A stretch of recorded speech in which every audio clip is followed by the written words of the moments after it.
All right, I have begun recording. So let me share my screen here.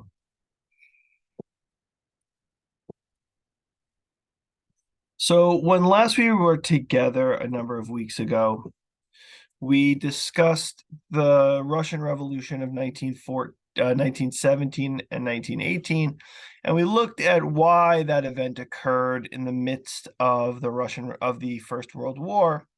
And today we're going to pick up on sort of the post-World War One world. We'll talk about why certain countries become fascist in the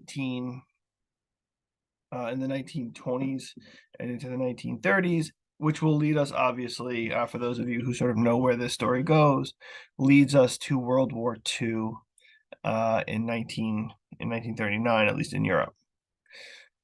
So just to sort of recap where we've been over the last number of weeks, let's just sort of run that down here. So a couple of weeks ago when we were together, we looked at World War One, and we looked at how World War One emerges in Europe in 1914.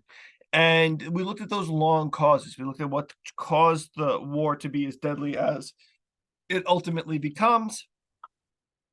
And then we looked at the post-World War One settlement, and we looked at how World War One comes to a conclusion for at least for Germany, the Treaty of Versailles, and how that treaty damages Germany to the extent that it causes Germany to pay billions of dollars in reparations, and it causes Germany to ultimately um,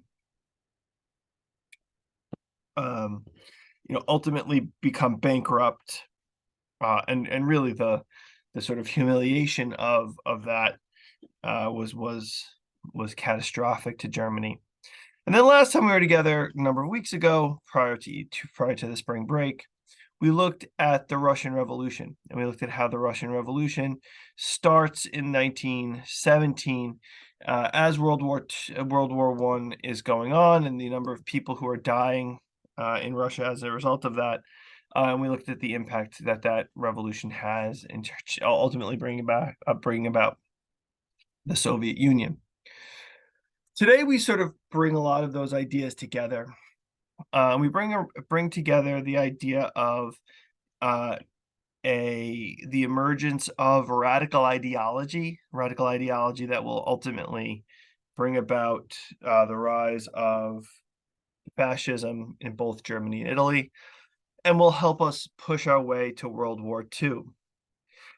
Today, we will end by looking at World War II and the beginning of the Cold War, so we have quite a bit of ground to cover.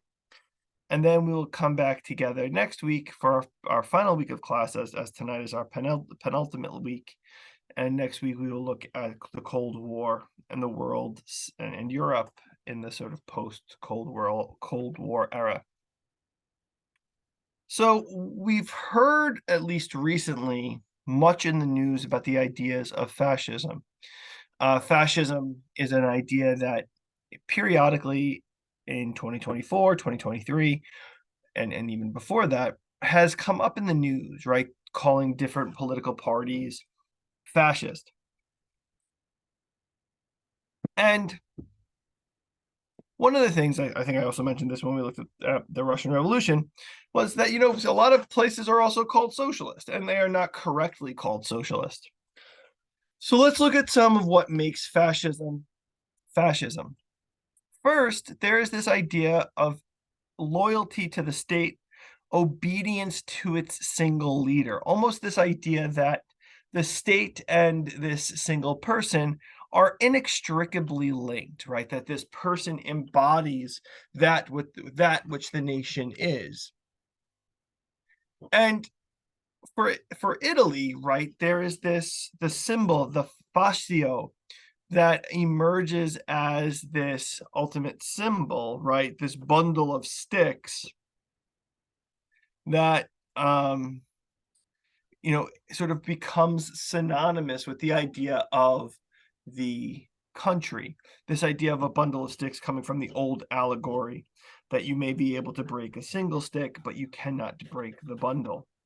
And the idea being that the whole, the collective of the country is more significant and more important than the individual. So the obedience and the importance of the state is the driving factor there. And it is from that point, from that place, that we get sort of the rest of these ideas. So I mentioned the revival of the economy, the idea of this national pride. You know, one of the things about socialism and communism, socialism and fascism, right, is that they are very much opposed to one another. Communists hate fascists, and fascists hate communists. It's a mutual feeling. But as a result of that, right, one of the things that they don't like about each other is that they come from a very similar perspective. So what do I mean? I mean that for communists or socialists, right, the idea of controlling the economy, reviving of the economy, derives from the idea that you must take on the bourgeoisie, you must take on the capitalist organization that will ultimately try to derail and take down a group of people. But it's important, so it's the bourgeoisie versus the proletariat. And we talked a little bit about that when we talked about Karl Marx, and we talked about that certainly when we talked about the Russian Revolution. So, for the socialists, it's about taking down the bourgeoisie and controlling the means of production. For the fascists, it is not a matter of taking down the bourgeoisie. Instead, it's very much actually working alongside the capitalists. But instead, it's about, sharing that which the country, that which the nation produces, these products, and those products, those goods should be given to the people I'm of the. sorry. I'm keep working the other one thing. There's also this idea of the restoration of a national pride for Germany and for Italy, both of which that had been damaged by the end of World War I. There's this idea that they had been betrayed, not just by their leaders, but they had been betrayed by the world. So they needed to restore their nation, restore their country back to their former greatness. And punishing those who are responsible is key to that as well. There's this identification of themselves against the others. So one of the things that you also start to have here is this idea of a struggle, fighting against those who, those outsiders. And part of that, and so I'm going to just show you one thing first. So let me share with you this document here.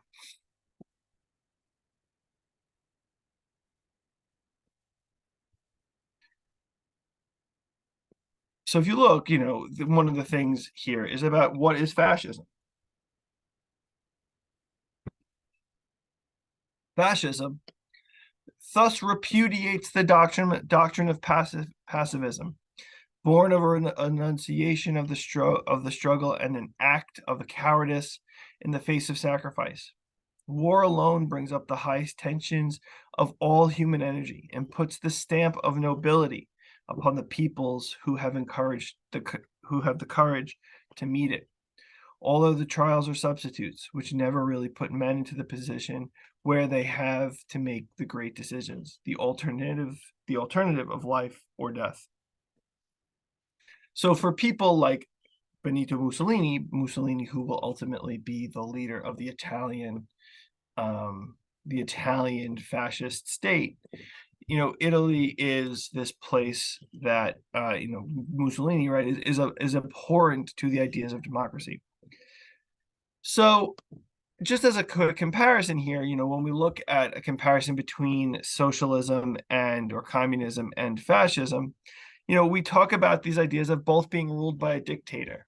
There's a one-party state, the sort of eradication of other political parties, the denial of individual rights in replacement of the the sort of what is good for the rest of the country, the absence of democracy. However, again, if we look at the differences, the fascists don't want a classless society. In fact, they want the bourgeoisie. They want the capitalists. They, in fact, work with the communists, the capitalists, in order to try and achieve the goods of the country. So again, they're opposed to one another. All right, so let's look at why Italy and why Germany become fascist in the 1920s in the wake of World War One. So okay, so what's going on that Italy would become a fascist country? Well, first is this idea of disappointment. One of the things about Italy is that in the wake of World War One, Italy was disappointed by the Treaty of Versailles and the other treaties that ended World War One. Italy really demanded that it receive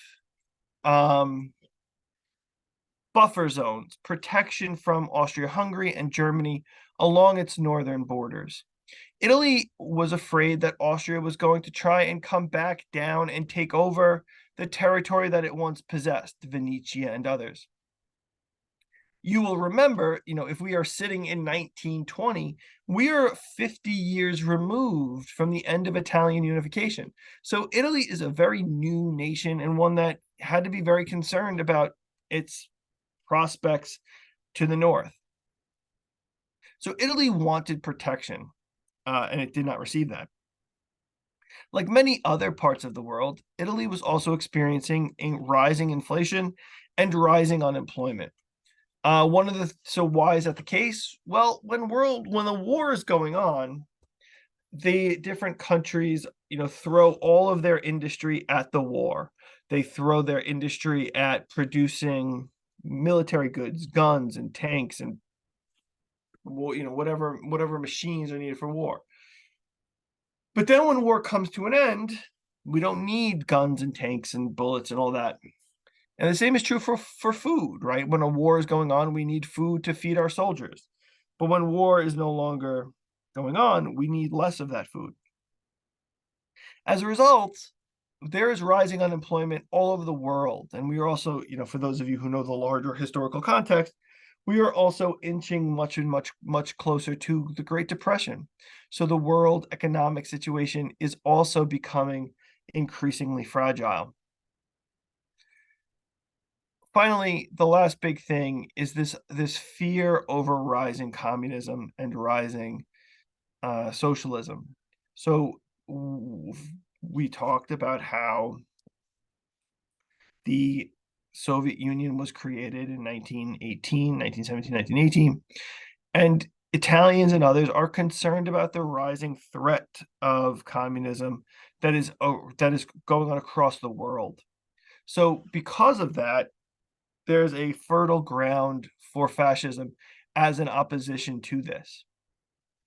Into this comes Benito Mussolini. Benito Mussolini was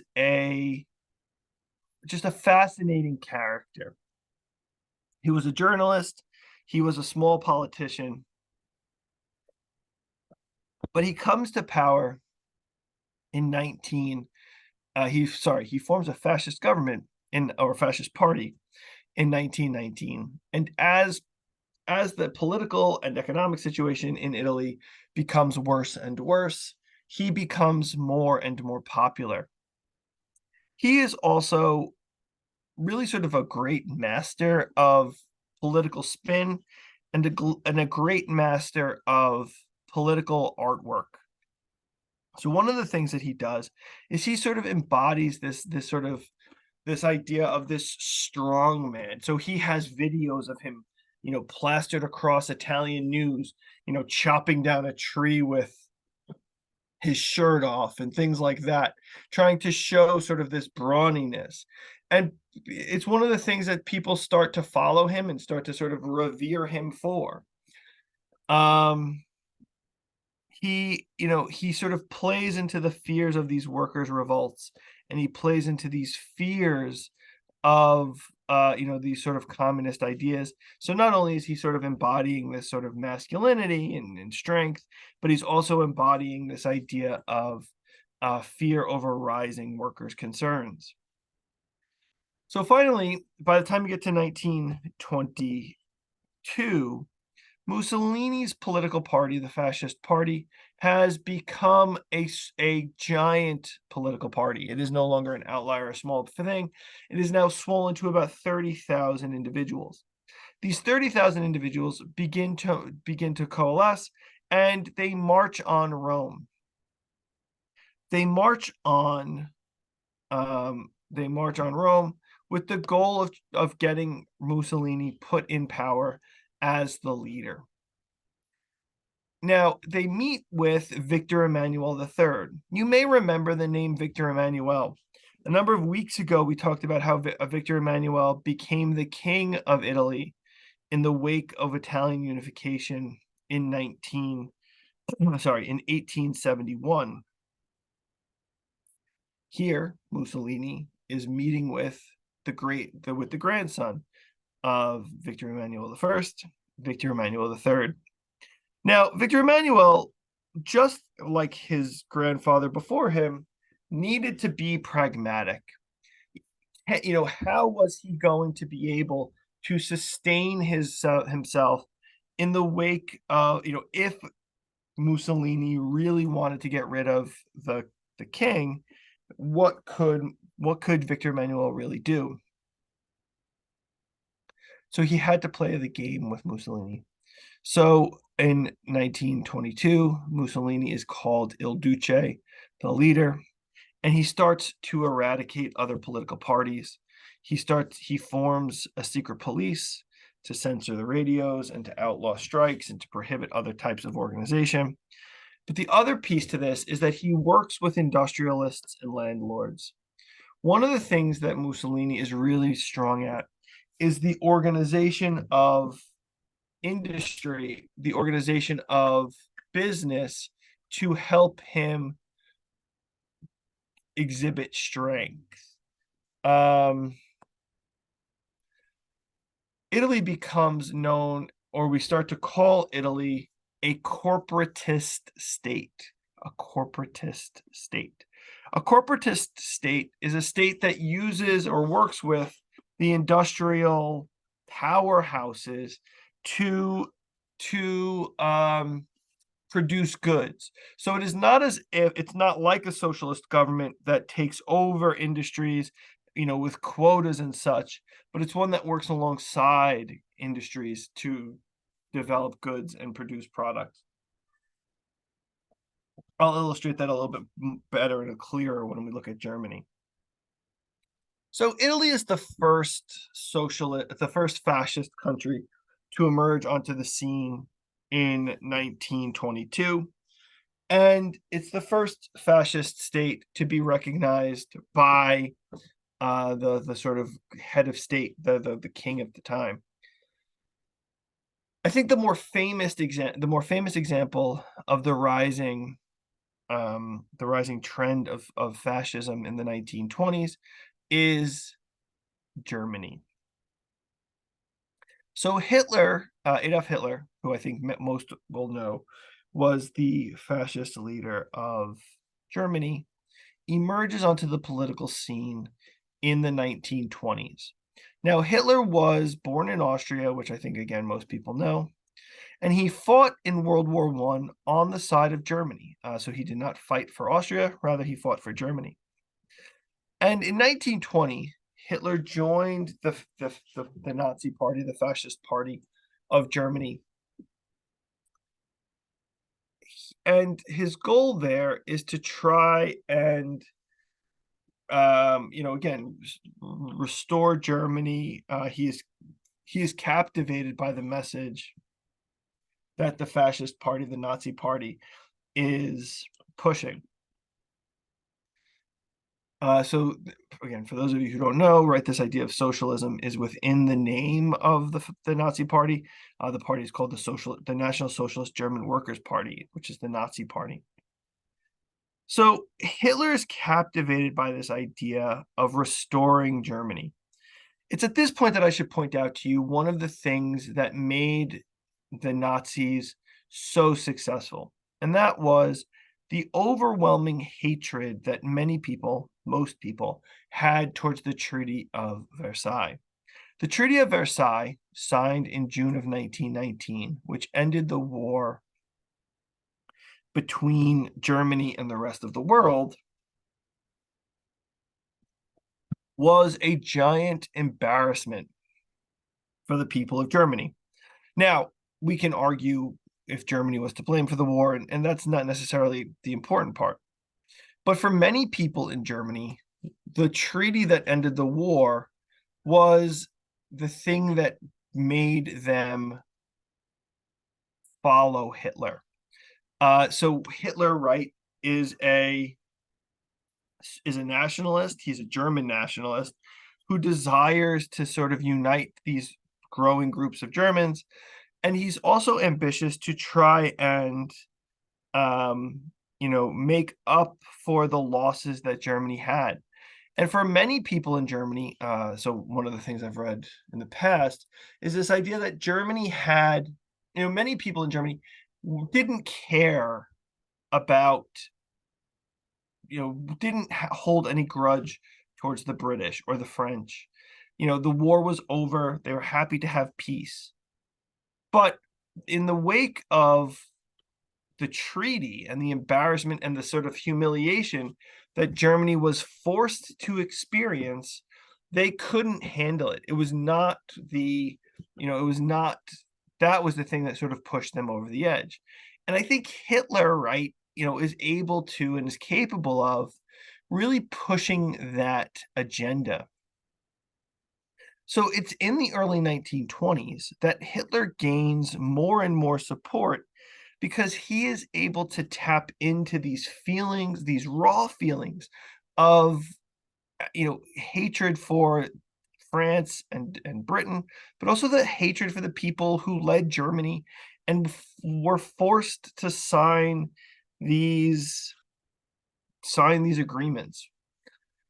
So I want to just show you a speech, and again, I know we're sort of already onto the second document of tonight, but I think this is really helpful to sort of see. So this is a speech given by Hitler very early. He's not even really a political figure in 1921, but he gives this speech. After the war, production had begun again, and it was thought that better times were coming. He refers to an old German leader, Frederick the Great, after the 7 Years' War, had, as a result of superhuman efforts, left Prussia without a penny of debt. At the end of the World War, Germany was burdened with her own debt of some 7 to 8 millions of marks, and beyond that was faced with the debt of the rest of the world, the so-called reparations. One of the things he's doing here is pointing at the sort of, the leaders of the past wouldn't have left us with this. The leaders of the past would not have left us with this mountain of debt, but here our former leaders have, and point your finger at them. He then goes on.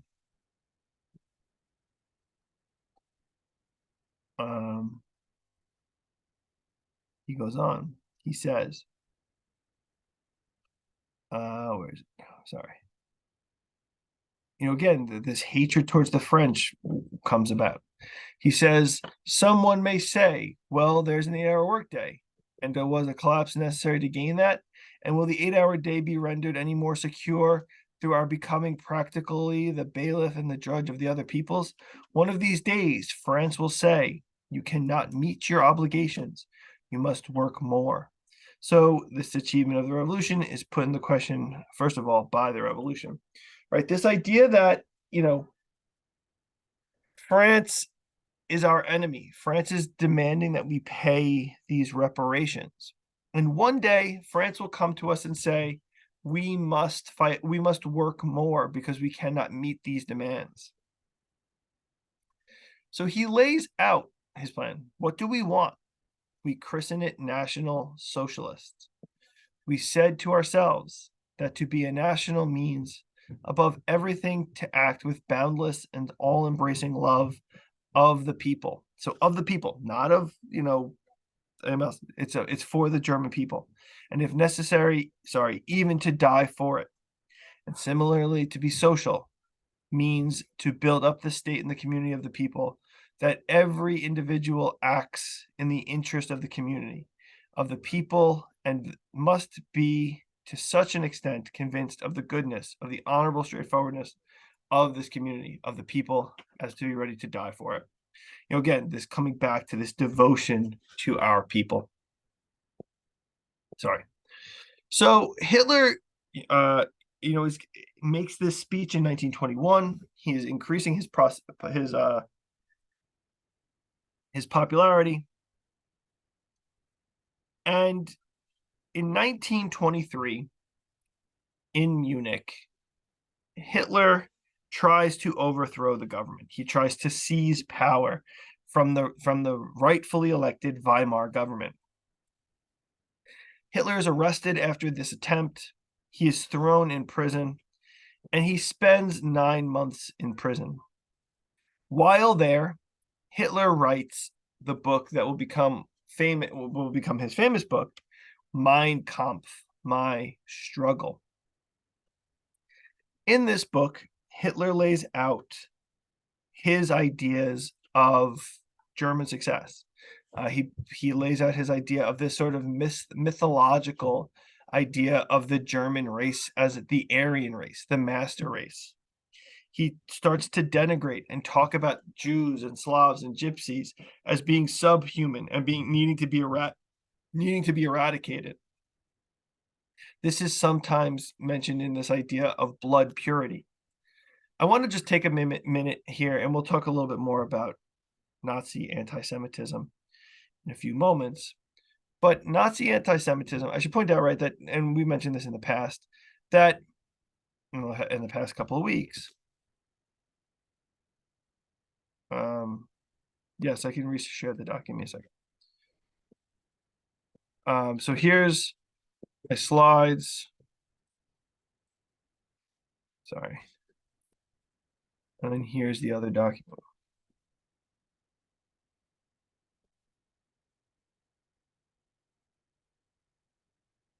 Please let me know if that worked.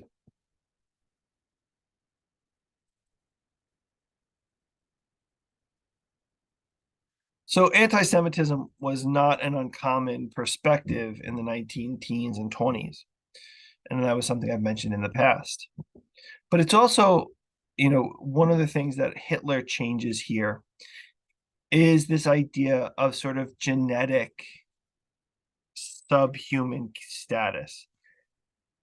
Anti-Semitism was a feeling, again, previous, but there was this idea, at least, that if a person converted from Judaism to another religion, that that it was a religious prohibition.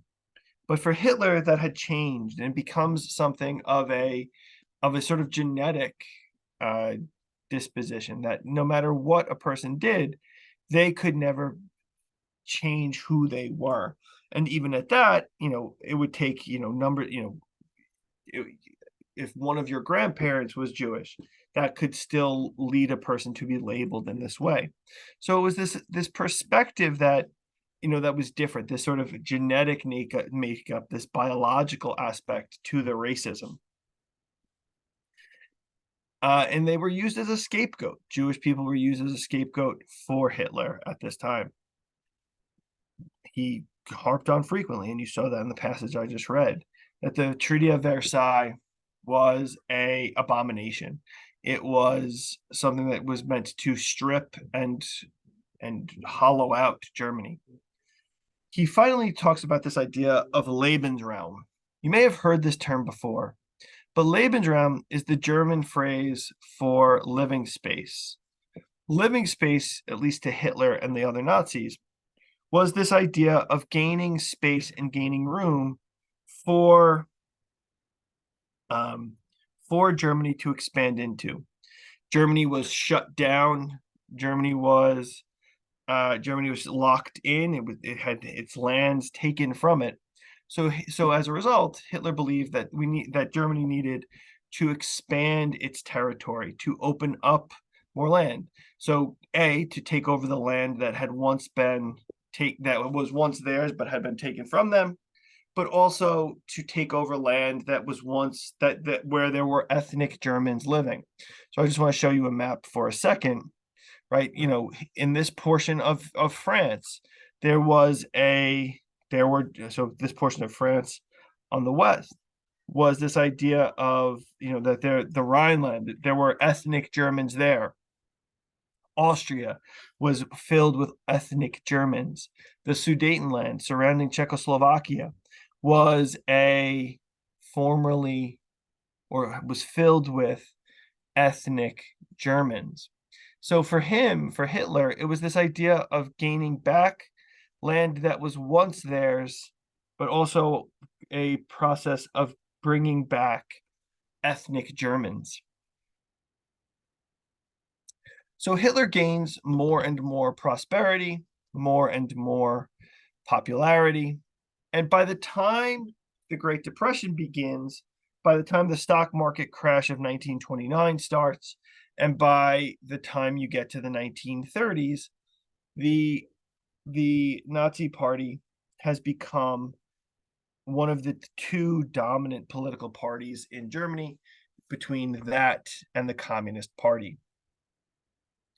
In 1933, President Hindenburg is required to make Hitler the chancellor, and in 1933, Hitler also will become the Führer.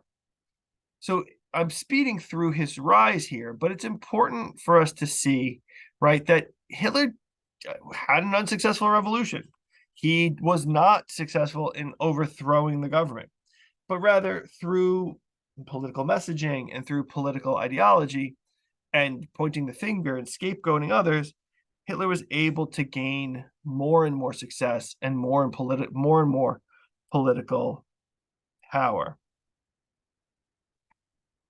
So you might ask yourself, why do people like him?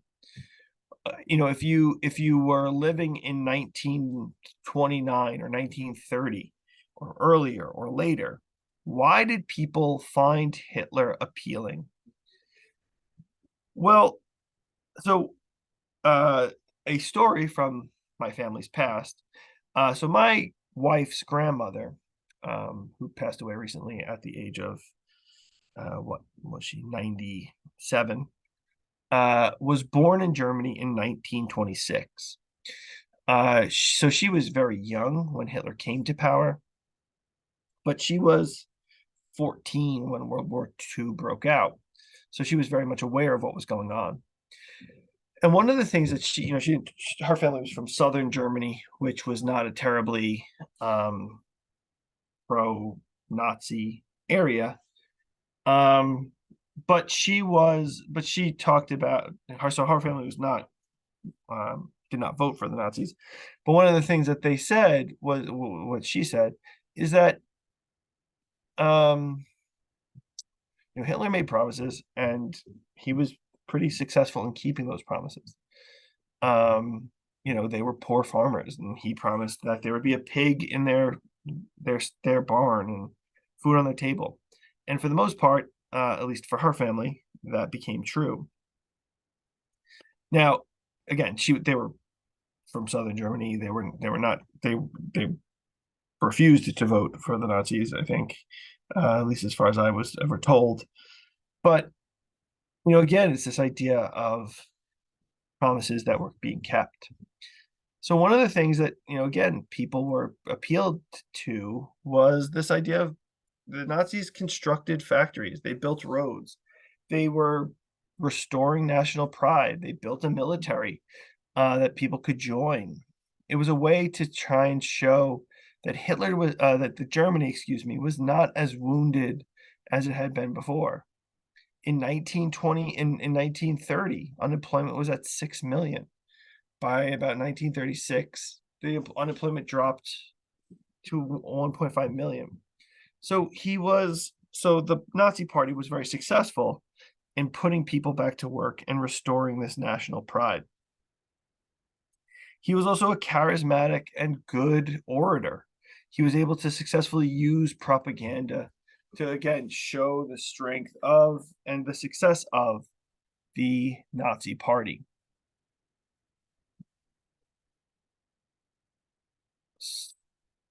The other piece to this is rampant anti-Semitism.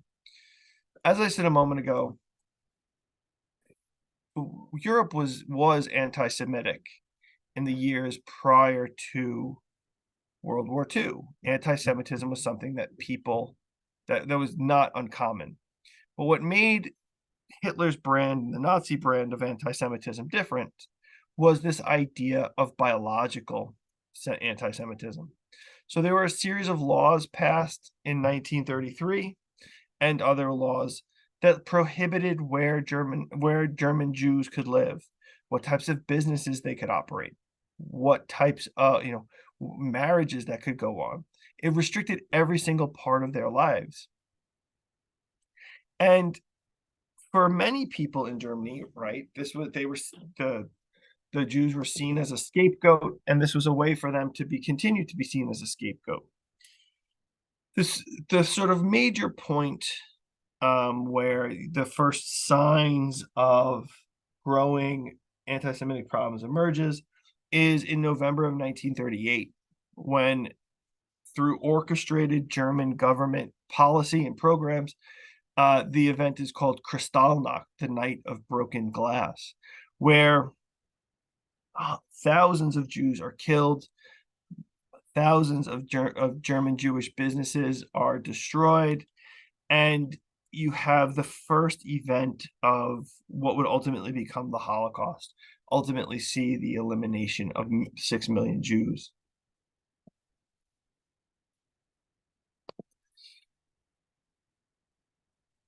Okay, so finally, the last piece I want to point out to you here is this. I mentioned the Lebensraum a few moments ago. Between 1935 and 1939, Germany continues to expand.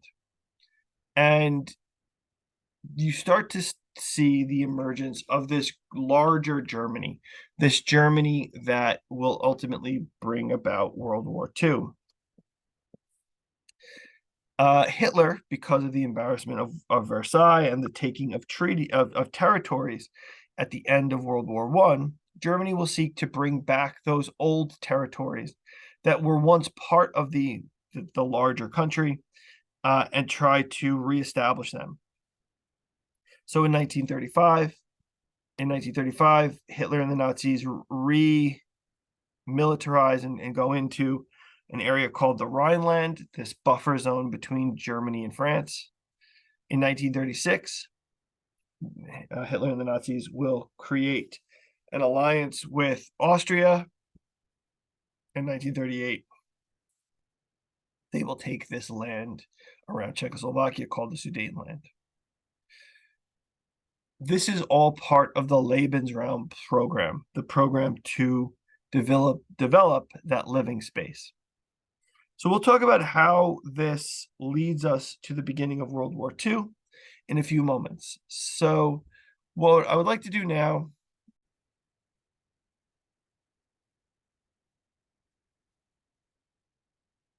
Okay, so when we left off a few moments ago, we're talking about Lebensraum and how Germany continued to expand its territory in the 1930s. One of the questions that people may have had at the end of that little piece there was, why was no one doing anything to stop this? You may remember at the end of World War I, there was a treaty, the Treaty of Versailles, that concluded the war between Germany and the rest of the world. So if that's the case, why is Germany being permitted to take all of this territory and no one stop them? The reason for that is because of this idea of appeasement. The idea being that Hitler would stop eventually. And again, in hindsight, sitting here in 2024, that may well sound like a ridiculous ideology, right? Why would Hitler stop? And we obviously know that he doesn't, and we know that the consequences that will come as a result. I'm sharing my slides with you now. Sorry, I'm not. Now I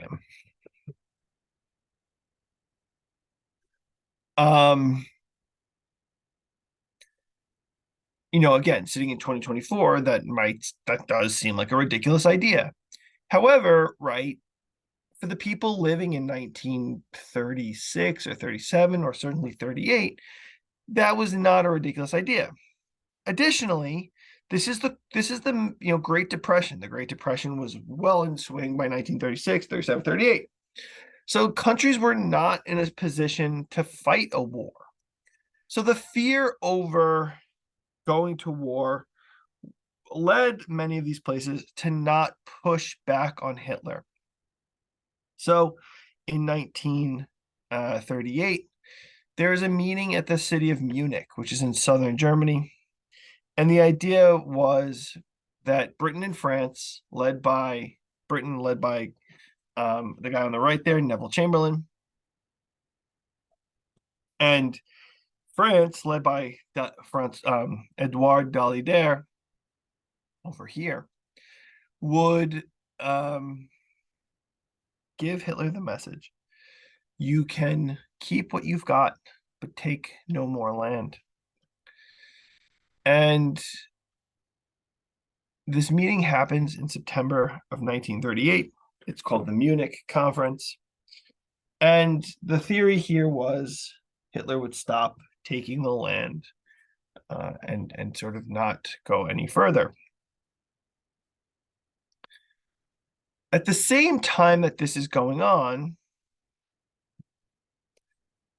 Hitler signs an agreement.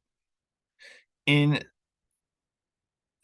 August of 1939, sort of 10 months, 11 months after the end of the Munich Agreement, Hitler and Joseph Stalin, the leader of the Soviet Union, signed an agreement called the Nazi-Soviet Non-Aggression Pact.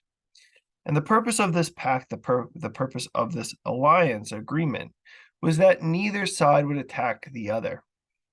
The idea here being that Germany wanted to make sure that Stalin would not attack if war went on between France and Britain and Germany, but also to ensure that Stalin would sort of stay away. Also, Hitler was a little concerned about getting too close to the Soviet Union, right? If you remember, a few moments ago, the Soviet Union is here. The concern over when, for at least for Joseph Stalin, was that, taking Czechoslovakia and getting closer and closer to Soviet territory was damaging. So one of the hopes was that by signing this agreement, Hitler could sort of avoid getting to war with the Soviet Union. Again, we obviously know how this ends, and we know that the Soviet Union ultimately does declare war on Germany because of an invasion that happens in the 1940s. But again, it's another way in which people are sort of letting Hitler take more and more land and do more and more to prevent the war an ultimate war from occurring. And you can see that here. So let me share this document with you.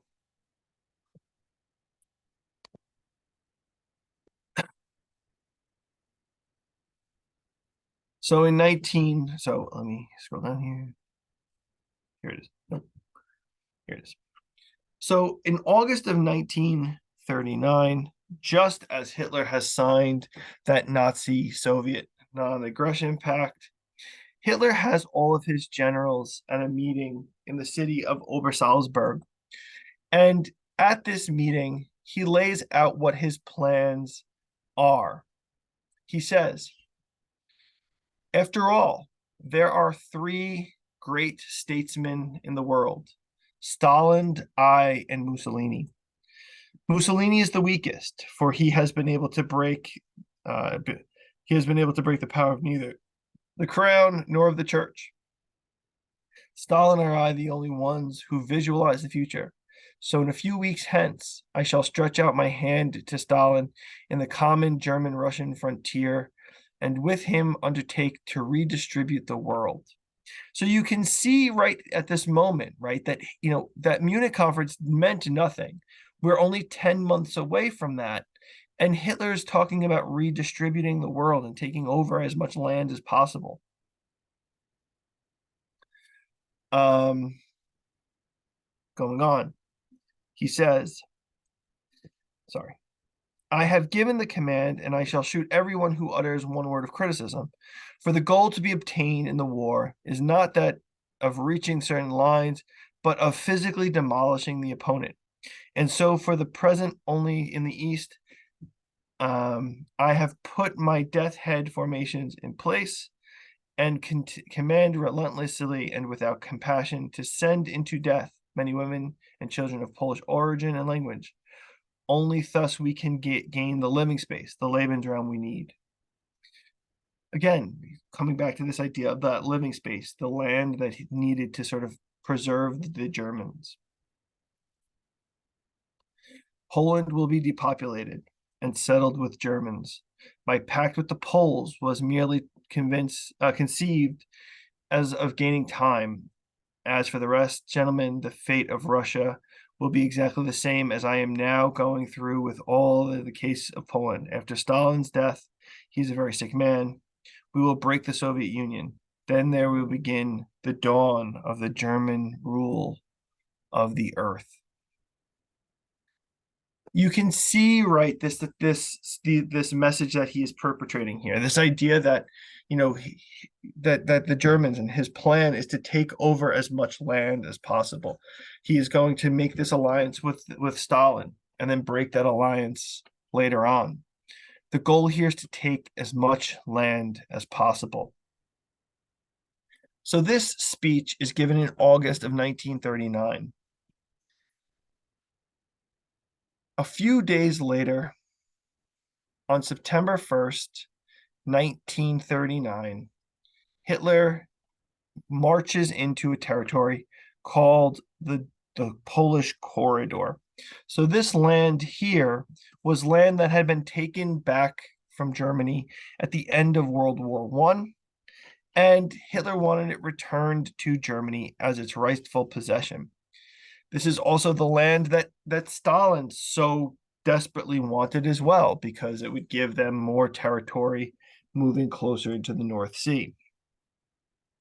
So the hope was that the Soviet Union, or at least the hope for Germany and the Soviet Union, was that they would march into this land uncontested, divide it up, and sort of the rest would be history.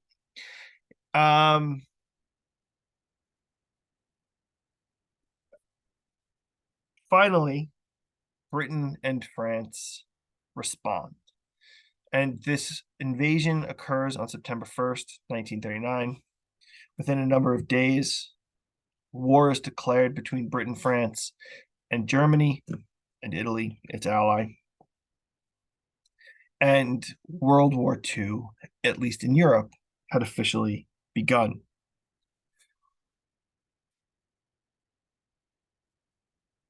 Excuse me. So the war, so we consider the date on which World War II begin as September 1st, 1939. So at first, the war is not being fought right away, right? We call it a period that sort of leads up to it, the phony war. There's no real attacking going on for the first number of months. But ultimately, as 1939 turns into 1940, war ultimately begins. The Germans go on the offensive first, and Germany uses a lot of that new technology that had begun to be used in the First World War to really sort of mobilize troops very, very quickly. So in 1939, to invade Poland, but then also to sort of go across Belgium and into France, Hitler and the Nazis use what is called the Luftwaffe. The Luftwaffe being the German Air Force, this fast-moving fighter pilots who could strike very quickly. So the Luftwaffe, the Air Force, and then they use a strategy called the Blitzkrieg, the Lightning War. And very quickly, uh, by June of 1940, France has fallen. So Germany invades northern France by 1940, and now really the only major power left is Britain.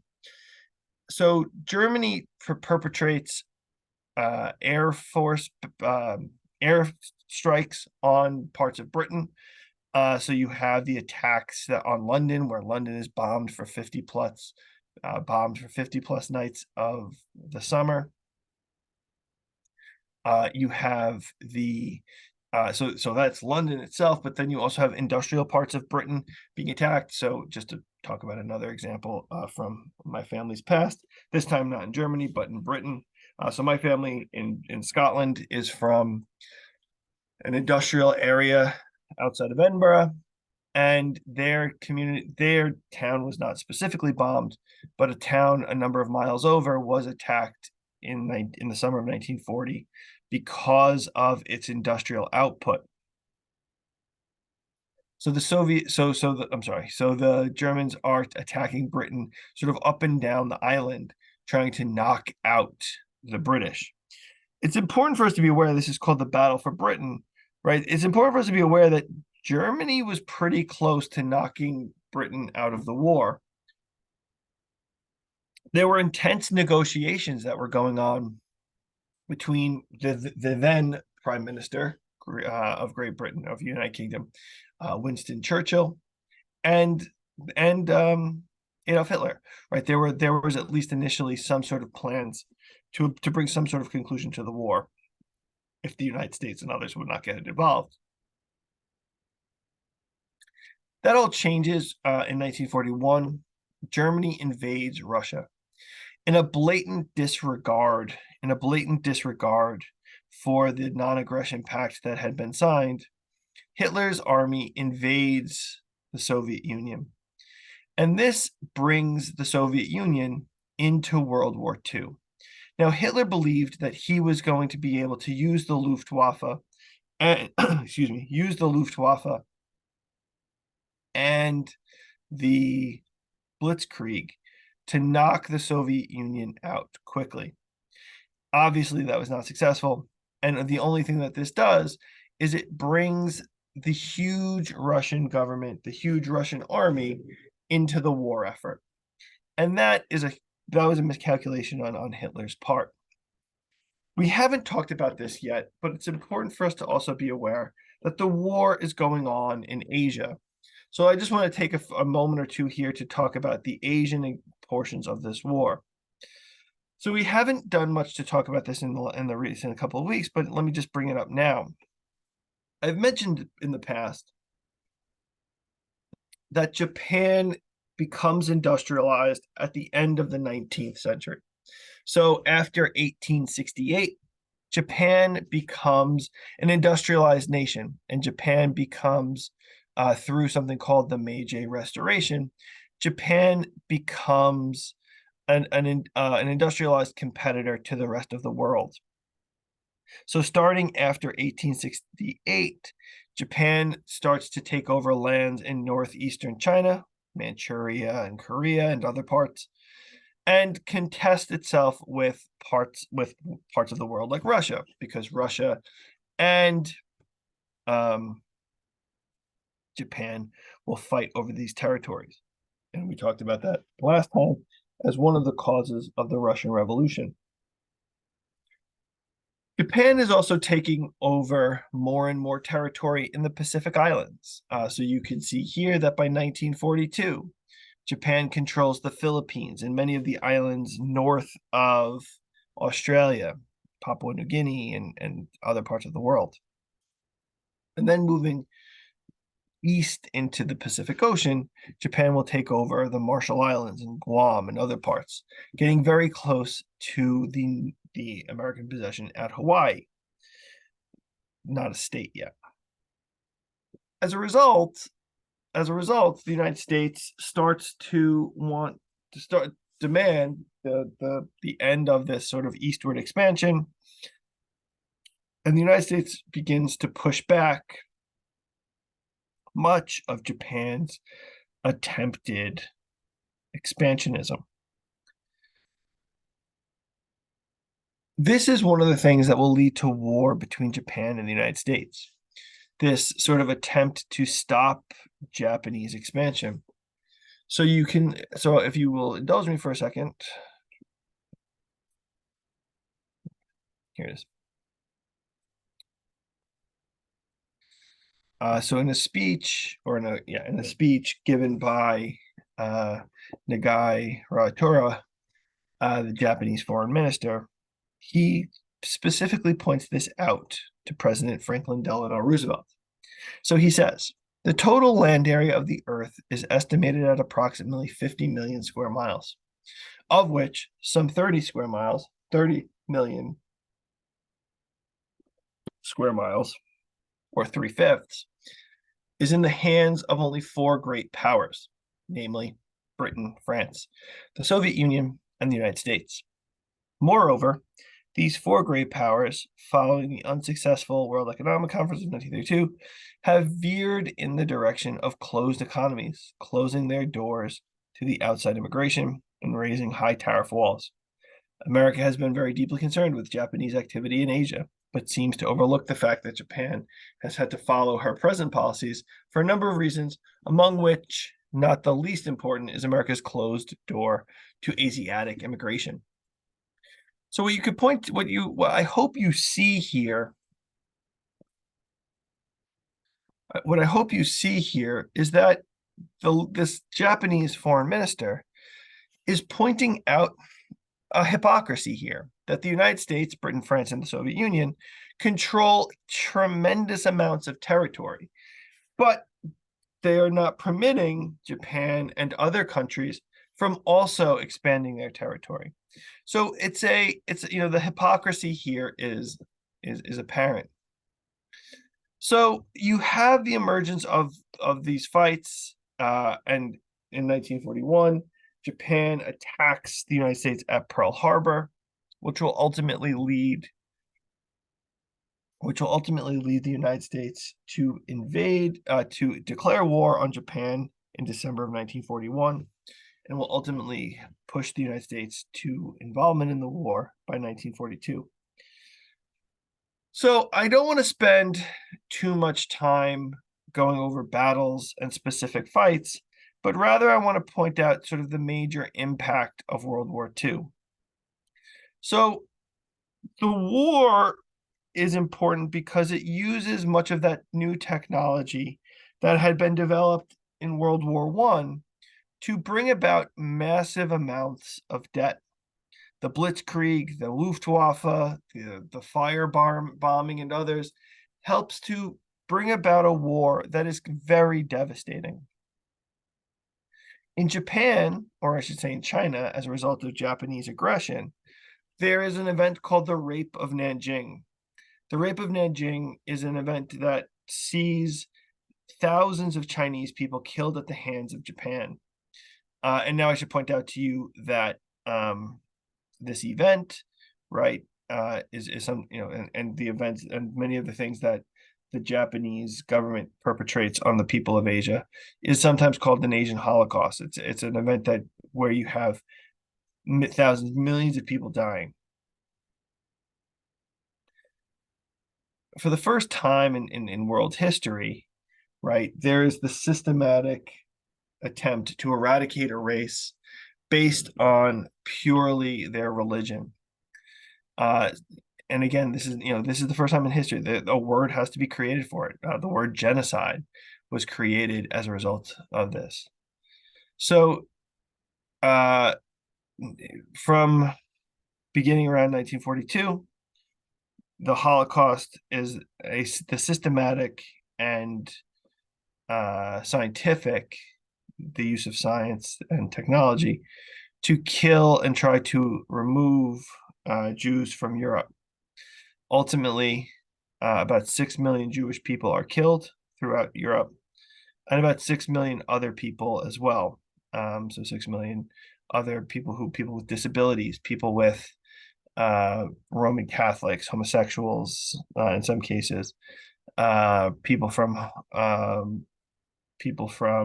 the gypsies, people from Romania and others. So it's the systematic killing of people throughout Europe.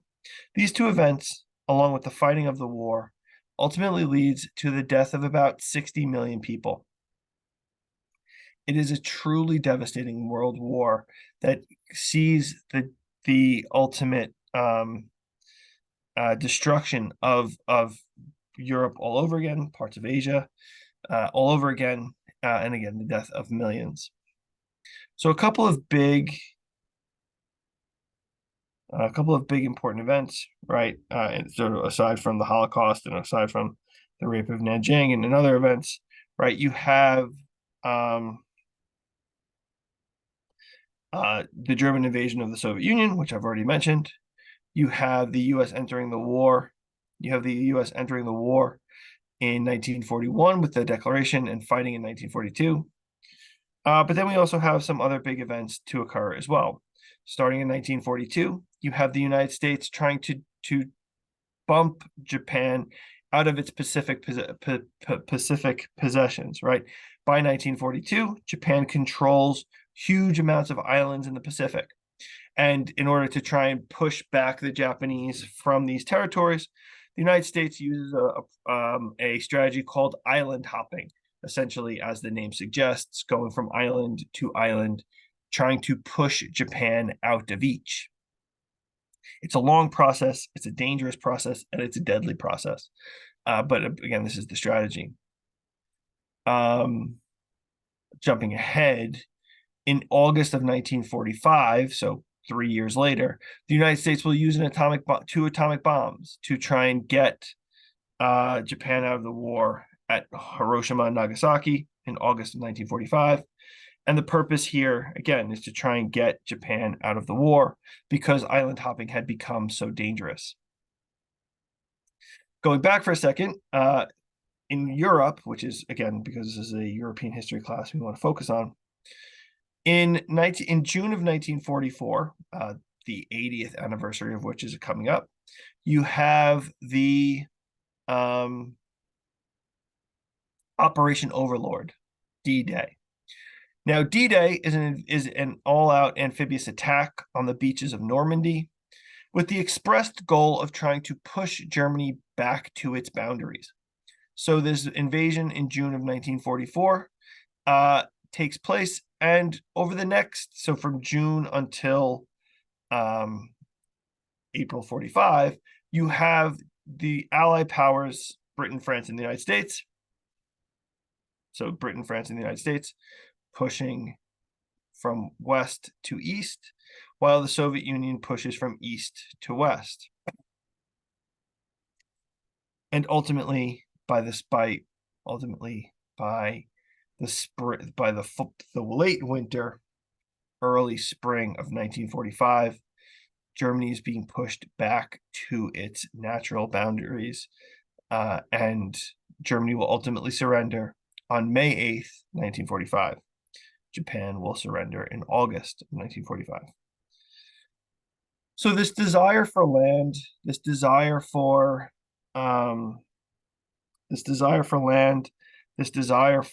resources is one of the things that will push the world to war in the 1930s and 40s.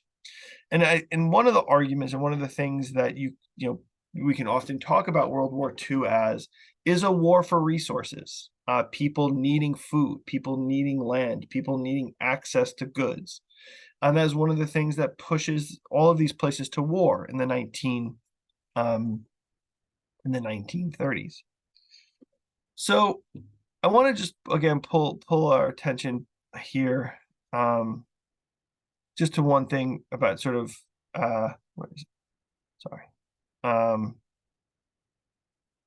what happens to Italy.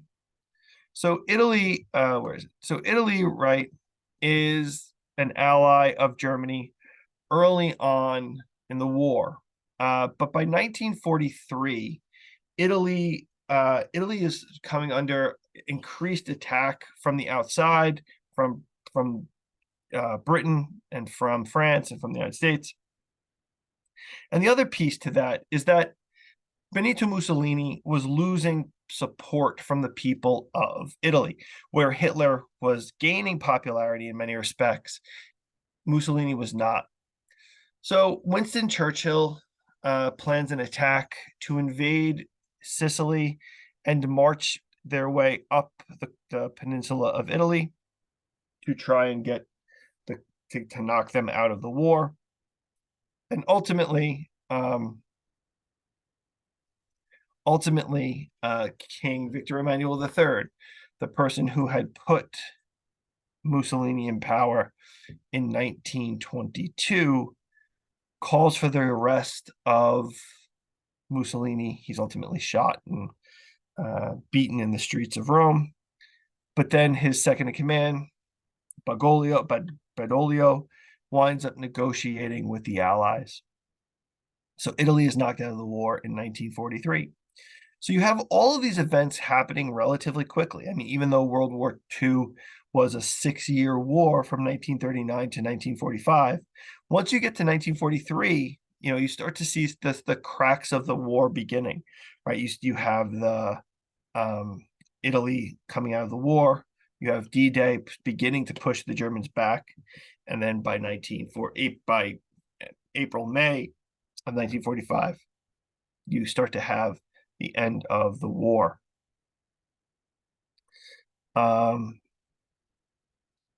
So let's just use this slide.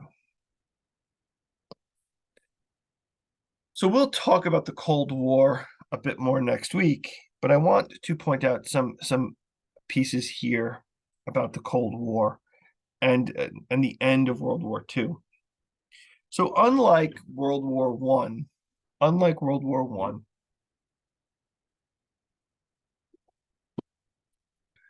I, or maybe even learning the lessons from World War I, there was no official peace treaty that concludes World War II.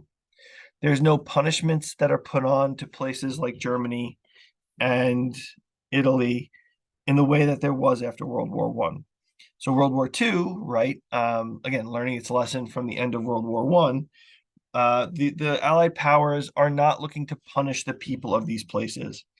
After World War I, right, in 1919, the German people were punished. They were the German government was made to pay reparations. The German people were forced to demilitarize their land and things like that. However, that was not the case here in World War II. Instead, there was just the conclusion of the war, but then there needed to be a decision about what do we do with the world and what do we do with Europe now that the war has concluded. So starting as early as February of 1945, there is a meeting to determine that Germany should be divided and Europe should be split up between democracies and socialist communist countries. And many of you may have seen this map in the past, but let me show this map to you now. Germany is divided among the 4 big winners of the Second World War. The United States, Britain, and France would get the western portion, and it would become a democracy, while the Soviet Union would get the eastern portion, which would become communist.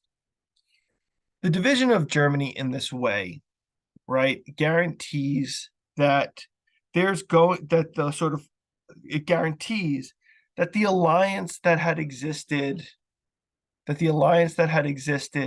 during the war and had beaten Germany was quickly coming to an end.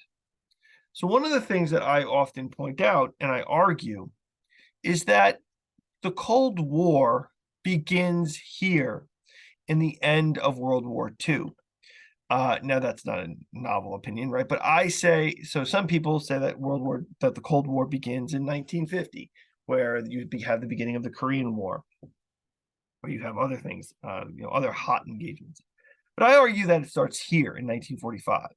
And the reason that I say that it starts here in 1945 is because you are starting to see the world being divided up among the different political organizations, the socialist, communist world getting their portions and the dividing lines emerging. And you have the allies and the democracies getting their sides of the world and they're coalescing. So you can see, right, this sort of rising hostilities, and the way that they talk about it themselves is also part of this, right? So many of you may have heard of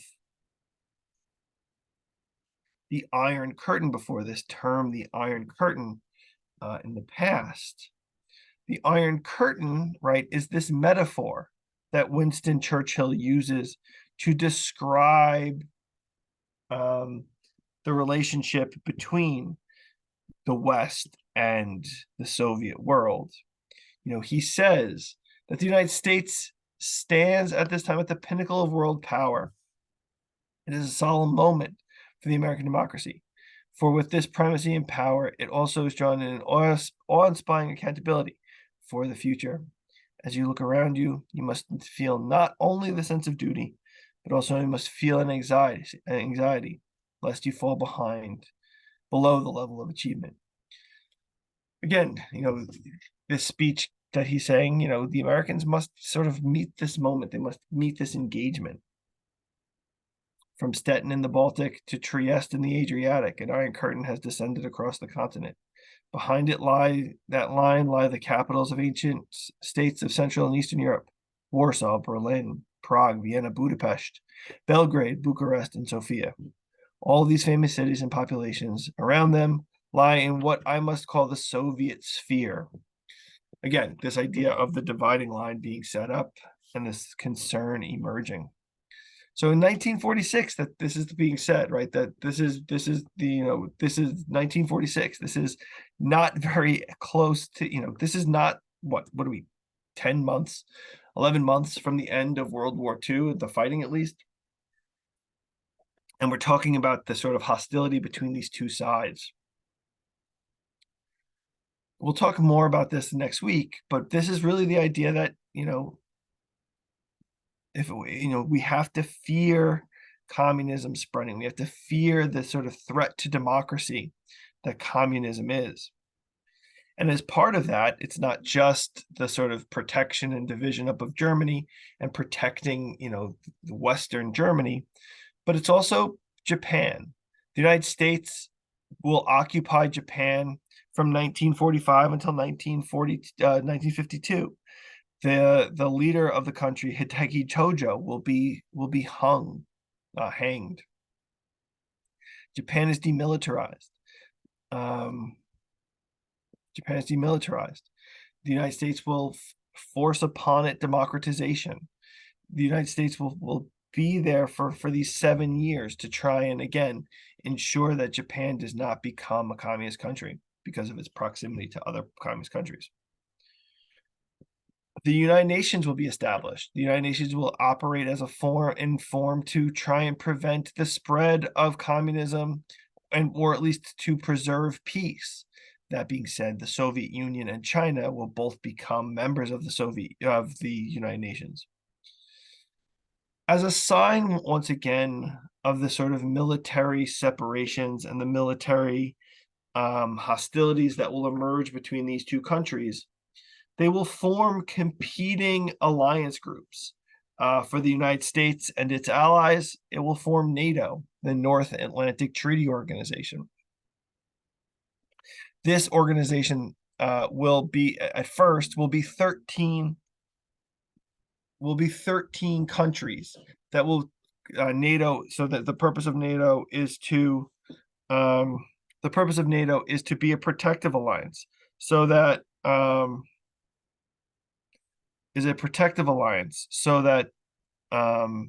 if one nation gets attacked, the others will come to their aid.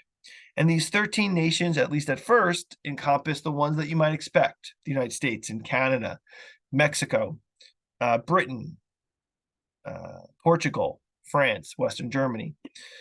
Even Turkey becomes a member eventually. So it's a way to, again, to try and protect more and more land and protect one another from invasion. As a competitor to that, there is the Warsaw Pact. the Warsaw Treaty, signed in 1955. The Warsaw Treaty is a treaty between the communist nations, again, with the same intention to try and protect one another in case there is an invasion from a democracy.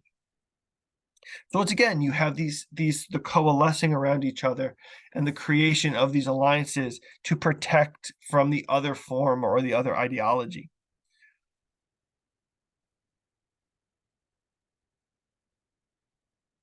So what you see happening here, right? And again, I argue that the Cold War begins in 1945 because we start to see very, very early on, before any of the hot engagements, before any of the major conflicts that will ultimately arise, we see the sort of creation of these divisions and entrenchments occurring. So in the wake of World War I, we have the rise of these radical ideologies. We have the rise of fascism, and we have the rise of the sort of demand for political representation by so many of the others, right? Italy and Germany, respectively, become become fascist because of their fear of communism, because of their sort of humiliation from the end of World War One. And for both Mussolini of Italy and Hitler of Germany, there is this fertile ground that they can find where this embarrassment and this feeling of being left behind can be easily discussed, right? I didn't mention this earlier, but Italy is a winner in World War One, but this fertile ground existed. Ultimately, both countries become fascist, and their fascism is not exactly the same, but they are allies to one another. You can see based on one of the documents we read earlier from Hitler, what his views of Mussolini were. But then we have, by 1936, 37, the spreading of Germany across Europe in the attempt to try and gain more land, the so-called Lebensraum. The desire for Lebensraum was this desire to have a place for Germans to settle and Germans to grow their population. And because of appeasement, Britain, France, and others do not stop the German expansion. The fear there being that A, they can't fight a world war again, but also B, hopefully Hitler will eventually stop. When the war comes to a conclusion in 1945, right, the divisions of the world begin there at Potsdam, and in other meetings, there is the division up of the world between democracies and Soviet countries, right? This idea being that the Soviets and the American and the democracies should both control portions of the world to ensure that that each side has its spheres of influence. We will pick up next week with the Cold War, and we will look at how it impacts Europe and even how it impacts more broadly the world in general. And then we will take our conversation up to the end of the Cold War in the 1990s and look at the coalescing of Europe in the 1990s. So that is that. Are there any questions